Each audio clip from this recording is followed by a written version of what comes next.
Biographie de Sakyamuni Bouddha par Vénérable Maître Shingen.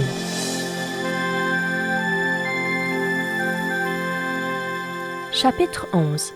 La plus grande tentation. Dès que le prince Siddhartha entra dans le jardin, les demoiselles que le roi avait choisies accoururent pour l'accueillir, rivalisant d'attitudes provocantes pour le séduire et gagner ses faveurs. En fait, avant l'arrivée du prince, le roi Suddhodana avait envoyé un de ses ministres nommé Udayin qui avait encouragé ces demoiselles en leur disant « Mesdemoiselles, vous êtes jolies, intelligentes et compétentes. Votre talent et votre beauté sont exceptionnels et reconnus dans le monde entier car vous n'avez aucun défaut. Les devas eux-mêmes quitteraient leurs épouses pour vous et aucun dieu ne resterait indifférent en vous voyant. En effet, quel est l'objet le plus précieux au monde? C'est la beauté qui peut attirer la sympathie dès le premier regard. Mesdemoiselles, sachez-le, le cœur de notre prince est vraiment très pur et pour le moment, il est aussi dur que le diamant et ne semble pas susceptible d'être ébranlé par la beauté féminine. Mais peu importe, avec votre physique attrayant et votre visage séduisant, vous devez absolument troubler le cœur du prince. Vos yeux lumineux, vos sourcils gracieux, vos hanches aussi souples que le roseau sous le vent et vos visages si fins parviendront sans nul doute à conquérir le cœur du prince. Jadis, une beauté nommée Sundari parvint grâce à son visage attrayant et à son langage séduisant à captiver l'esprit du deva du ciel Nirmanarati. Depuis, il resta prisonnier du désir, au point de se sentir heureux avec le pied de Sundari posé sur sa tête. Un autre brahmane, Gautama, à cause du sourire d'une femme, oublia ses nombreuses années de pratique de l'ascétisme. Un autre deva sombra lui aussi dans les délicieux abîmes de l'amour. Le deva Visva, qui possédait le mérite de 10 000 ans de pratique ascétique, perdit en une journée toute sa force de concentration à cause d'une femme. Mesdemoiselles, vous le voyez, le pouvoir des femmes est bien plus puissant que celui de la conduite pure. Votre beauté et votre art de séduire sont sûrement capables de conquérir le cœur du prince, et si vous ne parvenez pas à le fasciner vraiment, vous devez faire tout votre possible pour, au moins l'empêcher de vouloir quitter le palais impérial et renoncer au trône. Les paroles d'Udayin séduisirent ces belles demoiselles qui pensaient toutes gagner les faveurs du prince. Le voyant arriver, elles se pressèrent en foule devant lui comme des abeilles en quête de fleurs parfumées, avec des airs provoquants, des chants et des danses, des regards ensorceleurs et des robes légères et presque transparentes. Pour provoquer le désir d'amour dans le cœur du prince, elle en oubliait même tout sentiment de honte et toute pudeur. Ces demoiselles firent tous leurs efforts, mais le cœur du prince resta inébranlable et dur comme un diamant. Dans son esprit, pas la moindre illusion ne se fit jour. Assiégé par ce babil de femmes, il restait tranquille et paisible, comme le seigneur Sakra, insensible au charme des innombrables beautés qui l'entouraient. Ces demoiselles faisaient tout pour le séduire. Elles tenaient sa main, lui lavaient les pieds, le parfumaient, le coiffaient de précieux joyaux. Certaines chuchotaient à son oreille, une autre s'étendait sur ses cuisses, d'autres le provoquaient par des mots indécents ou même des attitudes obscènes. En somme, pour exciter la passion chez le prince, elles usaient de tous les moyens possibles, aussi déshonorants fussent-ils. Mais le cœur du prince restait aussi pur qu'une blanche fleur de lotus, que la boue alentour ne peut souiller. Comme s'il n'avait rien perçu de leur attitude ni de leurs propos, son cœur pensait à autre chose et, face à ces jolies demoiselles, il ne ressentait ni tristesse ni joie. Après un moment, son esprit revint à la situation présente et il ressentit pour elle un sentiment de dégoût et de pitié. Machinalement, il murmura « Aujourd'hui, je l'ai compris. La passion d'amour des femmes est si intense qu'elles ne réalisent pas que leur jeunesse est passagère et qu'elles devront bientôt affronter la vieillesse et la mort. Elles ne voient que les faux plaisirs étalés devant leurs yeux et laissent l'ignorance ensorceler leur cœur. Elles devraient comprendre que la vieillesse et la mort sont comme des épées acérées posées sur leur cou et rechercher le plus vite possible la libération. Les hommes se comportent comme s'ils sommeillaient. Ils voient la vieillesse, la maladie et la mort chez les autres, sans réaliser qu'ils devront subir le même sort. Qu'y a-t-il comme différence entre les objets inertes et eux? Quelle pitié! Dans notre monde, d'innombrables êtres laborieux subissent de grandes souffrances matérielles et spirituelles. S'y ajoutent encore toutes sortes d'oppressions politiques et religieuses. Comme ils sont malheureux, pourquoi ne chercherais-je pas à les libérer de leurs afflictions? Comment pourrais-je prendre égoïstement du bon temps et me satisfaire de ces plaisirs irréels, passagers, médiocres et égoïstes? De loin, Udaïn avait entendu les soupirs du prince. Il pensa à la mission que lui avait confiée le roi, vint vers le prince et lui dit respectueusement « Altesse, le roi m'a donné l'ordre d'être votre ami fidèle et à ce titre, je voudrais vous dire quelques mots. Pour être un ami vertueux, il faut remplir 3 conditions.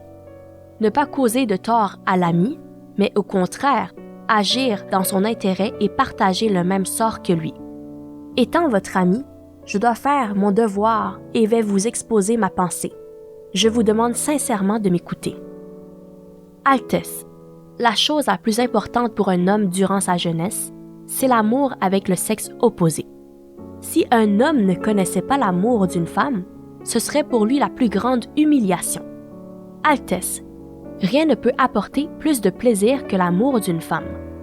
Aujourd'hui, même si le fait d'aimer une femme vous semble en infraction avec vos aspirations, vous devez, en raison de votre statut social et aussi pour votre bonheur, vous y conformer avec subtilité, car vous pourrez, ce faisant, trouver la joie.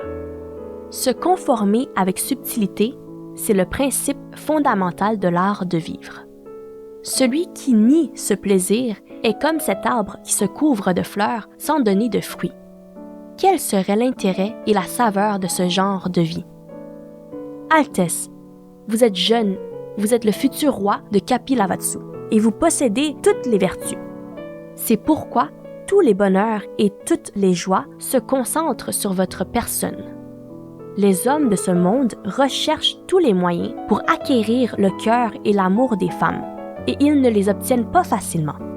Pourquoi les fuyez-vous sans raison préalable? Altesse, dans ce monde, rien ne peut rendre un homme aussi heureux et l'enchanter autant que l'amour. Les devas eux-mêmes sont à la recherche de ces rétributions karmiques. Souvenez-vous, Altesse, le seigneur Sakra, lui aussi, entretenait des relations charnelles. Le deva Asita, qui avait pratiqué l'ascétisme durant de longues années, rompit finalement son vœu pour les yeux d'une fée. Et aussi le deva Bharajava, le deva Kandra. Et tant d'autres pratiquants éminents qui, en dépit des mérites qu'ils avaient accumulés, ont tous sacrifié pour l'amour d'une femme. À dire vrai, il est extrêmement difficile de prétendre à l'amour d'une femme. Il faut avoir amassé d'innombrables mérites dans les vies antérieures pour l'obtenir aujourd'hui. L'amour d'une femme est l'objectif de tous les hommes, et vous voulez le rejeter. C'est une attitude absurde et j'espère, Altesse, que vous ne négligerez pas ce trésor exceptionnel. Le discours d'Udaïn reflétait bien le sentiment prévalant chez les hommes de l'époque. Quand il eut fini, le prince lui répondit gravement, mais avec bienveillance. « Udaïn, je te remercie. Tu me dis que tu es mon ami vertueux et tes propos sincères, je les ai bien compris. Mais j'ai, moi aussi, ma façon de penser et je te demande de m'écouter. Tu dis que la passion de l'amour est la plus grande joie de la vie. Mais sais-tu que ma peine a justement pour origine l'impermanence de cette vie? Sais-tu que je suis triste parce que les pauvres êtres ne peuvent se libérer de leurs afflictions? Ces plaisirs de l'amour dont tu parles, je ne vais pas les nier. Mais s'ils ne comportaient ni vieillesse, ni maladie, ni mort, s'ils n'étaient ni impertinents, ni temporaires, alors je serais bien aise de les rechercher. Ces dames du palais, si joliment vêtues et parfumées, si elles ne vieillissaient pas, alors, même si la passion amoureuse est une faute, je pourrais encore l'admettre. Mais, pas à pas, elles cheminent vers la vieillesse et vers la mort. Pour tout dire, le monde est un enchaînement de vieillesse, de maladies et de mort. Si ces courtisanes comprenaient cette vérité, elles devraient ressentir du dégoût et de la frayeur pour elles-mêmes et pour les corps vieillissants, malades et condamnés à mourir d'autrui. Autrement dit, si l'on ne veut voir que sa santé du moment, si l'on oublie la peur de la mort et si l'on se plonge jour et nuit dans l'état des 5 désirs pour poursuivre les plaisirs de la débauche, en quoi est-on différent des bêtes stupides? Udaïn, les Devas dont tu m'as parlé tout à l'heure ne comprenaient pas l'horreur et le danger des 5 désirs, et c'est pour cette raison qu'ils se sont laissés emporter. Les 5 désirs sont vraiment les origines de l'autodestruction. Par exemple, ces jeunes gens robustes et ces jeunes filles ravissantes se croient vainqueurs, mais c'est parce qu'ils s'attachent à l'état des 5 désirs et ne réalisent pas que leur état physique peut et va s'affaiblir, vieillir et disparaître. Donc, en fait, Udaïn, les vrais vainqueurs sont justement la vieillesse, la maladie, la mort et l'impermanence. Se soumettre à l'amour d'une femme et accepter les plaisirs des 5 désirs, cela s'appelle attachement et non pas subtilité. Obéissance et habitude sont toutes les deux hypocrisie et tricherie. Je ne les pratiquerai pas. Si l'on consacre trop d'enthousiasme à un quelconque phénomène de ce monde, on tombe sous sa coupe et on en devient dépendant. Trop d'attachement va engendrer des résultats, dont l'excès ne vaut pas mieux que l'insuffisance. Tu me demandes d'accepter ces plaisirs sexuels qui sont contraints à ma volonté? N'est-ce pas là une odieuse hypocrisie? De plus, tu oses dire que c'est un principe fondamental du monde des hommes. Franchement, je ne comprends ni ce genre de raisonnement, ni cette opinion. Le monde est un immense océan de souffrance, de vieillesse, de maladie et de mort. La terre est le réceptacle de toutes les souffrances et celui qui veut me voir sombrer dedans ne mérite pas d'être appelé mon vertueux ami. Udaïn, les fléaux de la vie, vieillesse, maladie et mort sont épouvantables. Regarde, tout est impermanent et changeant. Nous avançons jour après jour vers notre tombe. Qui aurait encore le cœur de poursuivre des plaisirs éphémères? Udaïn, ceci est le grand problème que je dois résoudre. À tout instant, mon cœur tremble. Quand je pense que mon corps va se détruire dans peu de temps, je ne parviens pas à trouver le sommeil. Qui peut encore fermer les yeux et se laisser sombrer dans l'océan des souffrances causées par les plaisirs des 5 désirs? Udaïn, le feu de l'impermanence approche déjà de notre personne. C'est une réalité indéniable. Si quelqu'un me dit de ne pas m'attrister face à cette échéance funeste, n'est-il pas en train de me demander d'être un homme stupide, sourd et aveugle?